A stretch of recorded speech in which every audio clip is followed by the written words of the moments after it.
হইছে আপা বলেন তো? ওই তোর মতো চাকরের কাছে কি বলবো? আর এর সাথে কথা বলে লাভ নেই, চল ওই দারোয়ানের কাছে আসো। শোনো বাবা, আমি তোমার সবকিছু বলতেছি। তুমি তো আমার বিয়ে দেওয়ার জন্য একদম পাগল হয়ে গেছো। আমি অনেকক্ষণ ধরে দেখতেছি আপনারা এই দুজনের সাথে অনেক খারাপ ব্যবহার করতেছি। কি সমস্যা কি আপনাদের বলুন তো? বিজ্ঞাপন দেখেই আসলাম এইবারে ছেলেকে বিয়ে করতে, কিন্তু এই চাকর বাচ্চা কিছু বলে না, আর এই দারোয়ান বাচ্চা তো কিছু বলেই না। আমার একটা মাইয়া পছন্দ হয়েছে। আমাকে কি বলতেছে কানে শুনো না? যাও আমার বাসা থেকে বেরো। বেরো, বেরো।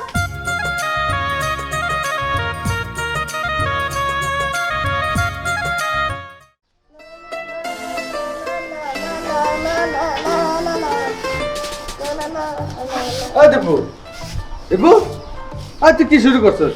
তুই জারো দিতেছিস কে বুঝলাম না। একদম চুপ, একটা কথা বলবো না। কি হয়েছে আমার? এই পোশাক কিনলি কে? তো কি এই শোনো। পোশাক কিনবে? কি করবো? এই বাড়ির মানুষ কি এই পোশাক কিনবে? হ্যাঁ, এই পোশাক। দারু এত লছিস কে? দাঁড়া তুলে শিখে এই বাড়ির মালিক হলি তুই। তুই কে দারু দিবি? এবারে মানুষ কি কামের মানুষ কি কম আছে? আহা, আপনি একটু চুপ থাকেন তো। আপনারা বেশি কথা কোন। আপনারা খারে খারে এত কথা কইবার বেশি। আমি কি করি ওটা দেখেন। আমি বুঝতাছি না তুই এগুলা করতাছিস কে? দারু দিতাছিস কে? একদম চুপ করে খারাপ থাকেন। আমরা ওই সিয়ারটা যাবো এবার চুপ করে ছায়া জায়গায় দেখেন, কোনো কথা কই না। আচ্ছা দেখি। ও বেলা দারু দিবার, আমি বেলে খারা খারা দেখবো। বাবারা আমার মাথা সমস্যা, আমি কইবে দেখি। দেখি তুই কি করস।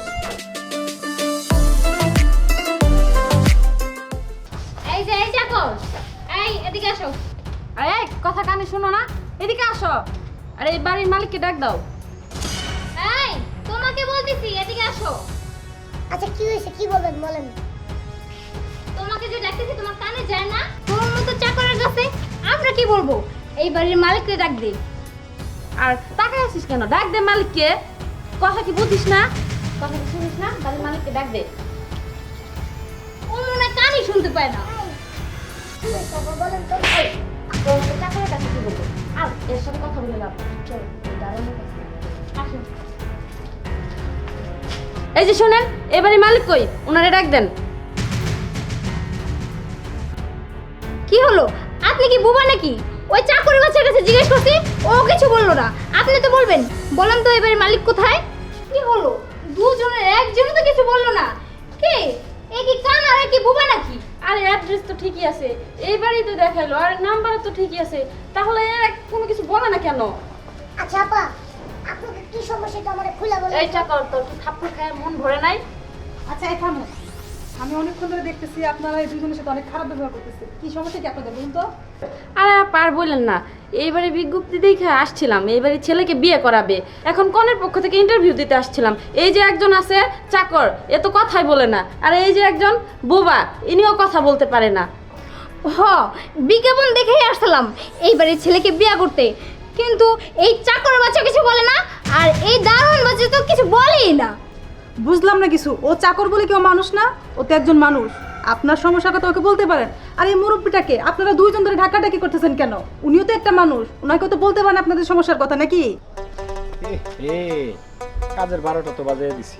দুপুরে তো আমি বুদ্ধিটা দিছিলাম যে মেয়েদের ইন্টারভিউ ও তো বিয়ে করতে রাজি হয় না, কিন্তু আমার তো দেরি হয়ে গেছে। যাই ওদিকে কি অবস্থা আল্লাহ জানে। আরে আপু, আপনি কে? আপনি এত জ্ঞান দিচ্ছেন কেন? আমাদেরকে আমাদের কাজ করতে দেন, আপনি ভিতরে নাক গলাচ্ছেন কেন? শুনুন, আমি আপনাকে জ্ঞান দিতে আসি নাই, আর আপনার কথার মাঝেও নাক গলাতে আসি নাই। আপনারা যে কাজে আসছেন আমিও ঠিক একই কাজে আসছি। তবে পার্থক্য কি জানেন আপনার আর আমাদের মধ্যে? কারণ ও কাজের ছেলে, তাই কি হয়েছে ওকে বলেন, ও যা মালিককে ডেকেও তো আনতে পারে। কিন্তু আপনারা সেটা না করে ওনাদের সাথে খারাপ ব্যবহার করতেছেন কেন সেটা? শুনেন, আপনি যদি এই কাজে এসে থাকেন তাহলে এই চাকরকে জিজ্ঞেস করেন, দেখেন কি বলে। আচ্ছা থামুন। আচ্ছা বাবু, আচ্ছা আমি বলতেছি, আপনাদের কিছুই জিজ্ঞেস করতে হবে না। আপনারা তো এখানে আসছেন বিজ্ঞপ্তি দেখে।